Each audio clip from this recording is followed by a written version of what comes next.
বন্ধুরা দেখুন, এই বাচ্চা ছেলেটি খিদে পেয়েছে এবং সে এদিক ওইদিক ঘুরছিল এবং সে হঠাৎ করে এক জায়গাতে হোঁচট খেয়ে পড়ে যায় এবং সে দেখতে পায় মাটির মধ্যে একটি ম্যাচিস আছে। তো সেই ম্যাচিসটাকে সে তোলে এবং সেই ম্যাচিসটি সে জ্বালানোর চেষ্টা করে, কিন্তু সেটি সে কিছুতেই জ্বালতে পারে না। তো সে তার মাকে ডাকে যে, মা তাড়াতাড়ি এসো, এখানে আমি একটা ম্যাচিস পেয়েছি কিন্তু সেটা আমি জ্বালাতে পারছি না।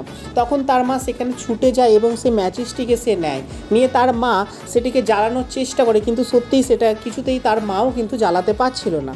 তারপর তার মা সেটিকে দেখে এবং তার মায়ের মাথায় একটা বুদ্ধি আসে। সে কী করে, ম্যাচিসটিকে জল দিয়ে পরিষ্কার করে ধুয়ে ফেলে এবং দেখুন একটা জায়গার মধ্যে রাখে এবং কিছুটা ভাতের চাল তাতে দিয়ে দেয়। তারপরে সেটি 1 ঘন্টার জন্য রেখে দেয়। তারপরে কি করে না, সেই ঢাকনাটিকে খুলে এবং সেই চালগুলোর মধ্য থেকে সেই ম্যাচিসটিকে বার করে এবং সেটা কিন্তু অনায়াসেই তার মা কিন্তু জ্বালতে পারছিল এবং সে তার ছেলেকে দেয়, সেই ছেলেটাও কিন্তু অনায়াসেই কিন্তু ম্যাচিসটিকে জ্বালতে পারছিল। তো এদের জন্য ভিডিওটিতে অবশ্যই আপনারা একটি লাইক করবেন।